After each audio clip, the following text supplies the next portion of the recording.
আল্লামা সাঈদীর পথেই তিনি হাঁটতেন, সরল পথ নামে দিগন্ত টেলিভিশনে উপস্থাপনা করতেন। সুন্দর হাসি, সদা হাস্যোজ্জ্বল একটি চেহারা, কোরআনের কথা বলতেন। বাবার বিরুদ্ধে মিথ্যাচার শুনতে পারেন নাই, কোর্টের ভিতরে হার্ট অ্যাটাক করে তিনি ইন্তেকাল করেছেন। আল্লাহ রাব্বুল আলামিন তাকে জান্নাতবাসী করুন। আমরা দোয়া করি। আজকে আমি আপনাদের কাছ থেকে সেই আহ্বান জানাবো, এতগুলো মানুষ, আমার চাচা, আমার দাদি, আমার মামা, আমার বড় ভাই, এই মানুষগুলি চলে গেছে শুধুমাত্র আমার বাবাকে এইভাবে জেলের মধ্যে ভরে রাখার জন্য, মিথ্যে মামলা দিয়ে জেলের ভিতরে বন্দী রাখার জন্য। আজকে আমি আপনাদের কাছে সেই বিচারটা চাওয়ার জন্য আসছি।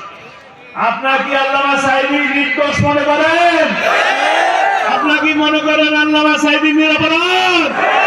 তবে আমি আপনাদের কাছে আহ্বান জানাবো, 12 ফেব্রুয়ারি আমরা দাঁড়িপাল্লা মার্কায় ভোট দিয়ে আল্লামা সাঈদীকে নির্দোষ প্রমাণ করব। কারা কারা রাজি আছে?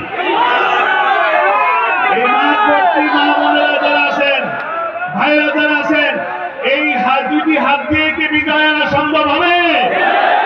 আরো মানুষ লাগবে কিনা?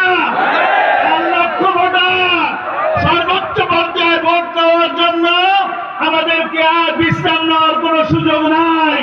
আমাদেরকে 12 তারিখের জন্য প্রতিটি ঘরে ঘরে যত বাধা আসুক দাঁড়িপাল্লার দাওয়াত পৌঁছে দিয়ে ভোটকে সংরক্ষণ করে বিজয় নিয়ে আসতে হবে ইনশাআল্লাহ।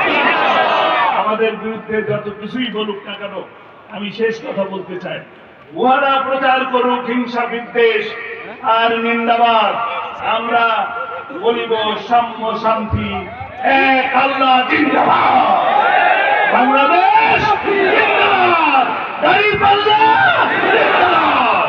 আসসালামু আলাইকুম ওয়া রাহমাতুল্লাহ।